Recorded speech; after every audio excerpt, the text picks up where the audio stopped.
Yan, ito na yung fish niya. So, magkuha tayo dito. Ito yung malambot na part, walang buto. Yan. And then, ito. Yan. Yan lang ipakain natin sa kanya. Tsaka, isang half na ulo. So, yan. Ito ang kakainin niya. Okay? So, wait mo siya. Ito.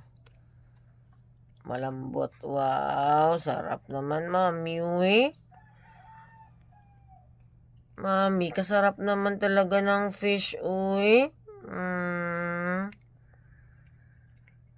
Breakfast pa lang yan. Wow, wow, wow, wow.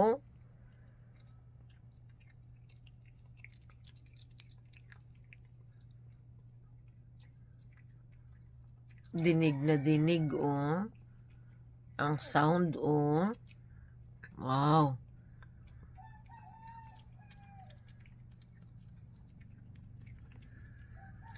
Ulo. Buntot.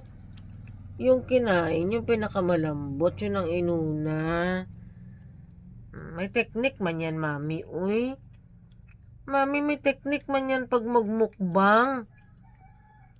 Unahin mo talaga, mami, yung malambot. Ganun ba yun? Ganun ba yun, love? So, ano ang next? Ano ang next? Ang next, mami, yung masarap na part. Yung sa may ulo. Ganun ba yun? Baka sarap, uy. Dinig na dinig talaga, uy.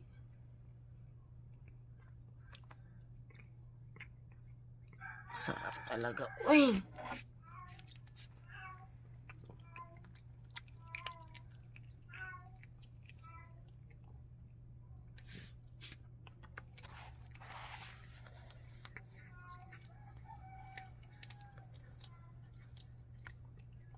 Hindi na magsalita si mami.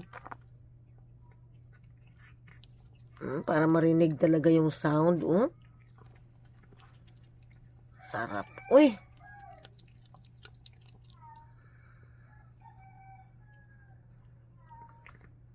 Mami, para lang akong si Boy Tapang, good mami. Uy!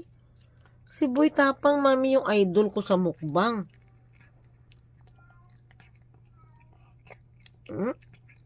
Ganyan din si Boy Tapang, mami, pag magkain, uy.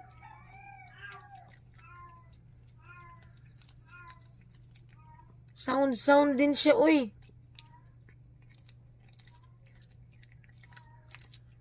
Ang bilis, oh. May time ba ito, love? May time limit ba tayo dito?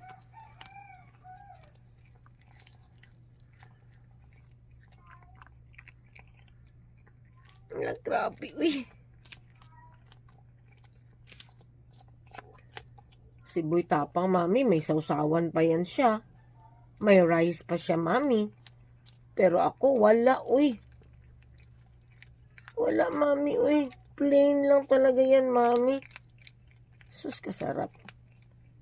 Plain fish lang yan, ni.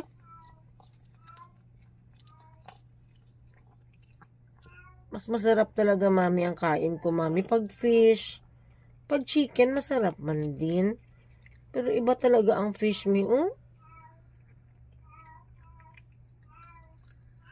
At saka fresh pa yan, mami, na fish, ha? Hindi yan niluto, me. Iba din ang kain ko pag paksiw, mami, or pag prito. Iba talaga ang pagmukbang. Wow, last na, So, ano man?